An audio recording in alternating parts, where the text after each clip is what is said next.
আসসালামু আলাইকুম। যারা কিনা মিরপুরের প্রাইম লোকেশনে লাক্সারি টাইপের আলিশান ফ্ল্যাট চাচ্ছেন, আজকের ভিডিওটি তাদের জন্য। এটি নাভানার একটা বিশাল মেগা প্রজেক্ট, নাম হচ্ছে নাভানা প্রমাণী রিজডেল, আর লোকেশন হচ্ছে মিরপুর 11।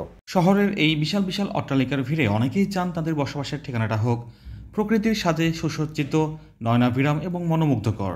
যেমনটা এখানে প্রকৃতির খোলামেলা পরিবেশের সাথে রয়েছে খুবই চমৎকার একটি সুইমিং পুল, যেখানে বড়রা এবং ছোটরাও সুইমিং করতে পারবে। পাশাপাশি রয়েছে kids play zone, indoor playing zone, তারপর gym, beauty spa, salon, super shop থেকে শুরু করে নামাজ পড়ার জন্য দারুণ একটি মসজিদ। আর এই হচ্ছে গিয়ে পার্কিং লট। এই ফ্ল্যাটের সাথে একটি গাড়ি পার্কিং আছে। তো এবার দেখাবো লিফট এবং সিঁড়ির জায়গাটা। এখানে যেহেতু বিশাল মেগা প্রজেক্ট, এখানে মাল্টিপল সিঁড়ি আছে, লিফট আছে, আর আমি অবস্থান করছি 15 তলায় বিল্ডিংয়ের 10 তলায়। তো চলুন সরাসরি ফ্ল্যাটের ভিতরে নিয়ে যাই। শুরুতেই দেখতে পাচ্ছেন লিভিং স্পেস বা ড্রয়িং রুম। ফ্ল্যাটের সাইজ হচ্ছে 1420 স্কোয়ার ফিট, সাথে 120 স্কোয়ার ফিটের একটি গাড়ি পার্কিং, টোটাল 1540 বর্গ ফুট।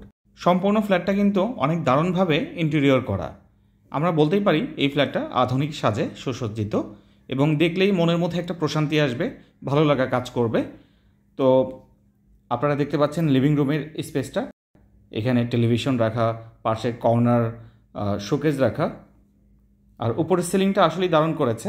ইন্টেরিয়র কাজটা পার্সোনালি আমার নিজের কাছেই ভালো লেগেছে, আশা করি আপনাদের কাছেও ভালো লাগবে। তো এই ছিল লিভিং স্পেস বা ড্রয়িং রুমটা। এবার ডান দিকে ওই পাশে যে অংশ সেটুকু দেখাই। এখানে ডাইনিং স্পেসটা সেপারেটেড, এই পাশে ডান পাশে বেসিনও আছে, এবং ডাইনিংয়ের উপরের সিলিংটা কিন্তু মাশাআল্লাহ, জাস্ট আপনাকে একটা আলাদা একটা ফিল দিবে, মনে হচ্ছে আপনি নামি দামি কোনো রেস্টুরেন্টে এসেছেন। এনিওয়েজ, তো এখন আমরা এই পাশের যে বেডটা দেখাবো, মূলত এটাকে আপনারা মাস্টার বেড হিসেবে ব্যবহার করতে পারবেন। এই বেডরুমটাই মূলত 3টা বেডরুম আছে এখানে, তার মধ্যে এটাই বড়। এটার সঙ্গে অ্যাটাচড ওয়াশরুম এবং ব্যালকনিটা আছে। আর রুমের স্পেস কিন্তু ভালোই, মাশাআল্লাহ ভালোই বড়, খারাপ না। আর ইন্টেরিয়র করা আছে, তো এখানে ওয়াল আলমারি আছে। তো এনিওয়েজ, এই হচ্ছে গিয়ে অ্যাটাচড ব্যালকনি। আর ব্যালকনি থেকে যে ভিউটা, আপনি মোটামুটি খুব দারুণ একটা ভিউ পাবেন।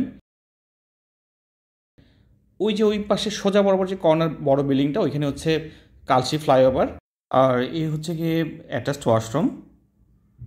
আমি ভিতরের ভিউটা দেখিয়েছিলাম। তো এবার বের হয়ে যাচ্ছি। বাম পাশের বেসিনটা তো আগেই দেখিয়েছি। এবার ডান দিকে সোজা বরাবর হচ্ছে গিয়ে কিচেন। আর এই ফ্ল্যাটের দাম সহ সকল তথ্যই ভিডিওর ডিসক্রিপশনে দেওয়া আছে, কাইন্ডলি চেক করে নেবেন। আমি বাম পাশের এখানে সোজা বরাবর যেটা, এটা হচ্ছে গিয়ে ওয়াশরুম, এদিক থেকে দেখিয়ে তারপরে হচ্ছে গিয়ে গেস্ট বেডরুমটা দেখাচ্ছি। এই হচ্ছে গিয়ে গেস্ট বেডরুম। এটার সাইজও মোটামুটি ভালোই, খারাপ না। মোটামুটি 11 ফিট বাই 12 ফিট এরকমই হবে। আর এই পাশে ওয়াল আলমারি আছে, টোটালটাই সুন্দর করে ইন্টেরিয়র করা। তো এই ছিল গেস্ট বেডরুম। এবার দেখাবো হচ্ছে গিয়ে কিচেন। কিচেনটা একটু লম্বাটে টাইপের। আর এখানে যেহেতু নতুন ফ্ল্যাট, এটা ব্যবহার হয়েছে 1 বছর হয়নি, প্রায় 8-9 মাস হয়েছে এই ফ্ল্যাটটা ব্যবহার হচ্ছে। কিচেনের সাথে একটা ব্যালকনি আছে, টোটাল ব্যালকনি 3টা, তার মধ্যে এটা একটা। কিচেনের ব্যালকনিটা কিন্তু বড়ই, মোটামুটি খারাপ না, এবং কিচেনের সাথে একটা ব্যালকনি থাকলে ভালোই লাগে। তো যেটা বলছিলাম, এখানে আপনারা সিলিন্ডার ব্যবহার করবেন রান্নাবান্না করার জন্য। আর উপরে টপ ক্যাবিনেট, নিচে ডাউন ক্যাবিনেট তো আছেই। এখানেও সুন্দর করে দেখলেন ইন্টেরিয়র করা আছে। আর ডাইনিং স্পেসের সাথে এখানে কিন্তু জানালা আছে। ডান পাশেও দেখেন স্পেস আছে জিনিসপত্র রাখা বা ফার্নিচার রাখা। আর এখানে জানালা থাকলে হয় কি, ডাইনিং রুমের যে একটা গুমোট, একটা আলাদা একটা স্মেল চলে আসে, সেটা কিন্তু থাকে না। তো চলুন এবার সেকেন্ড মাস্টার বেডটা দেখাই। তবে তার আগে ছোট্ট একটা রিকোয়েস্ট, যারা আমাদের চ্যানেলে নতুন, অবশ্যই ইউটিউবে দেখে থাকলে আমাদের চ্যানেলকে সাবস্ক্রাইব করে দিন।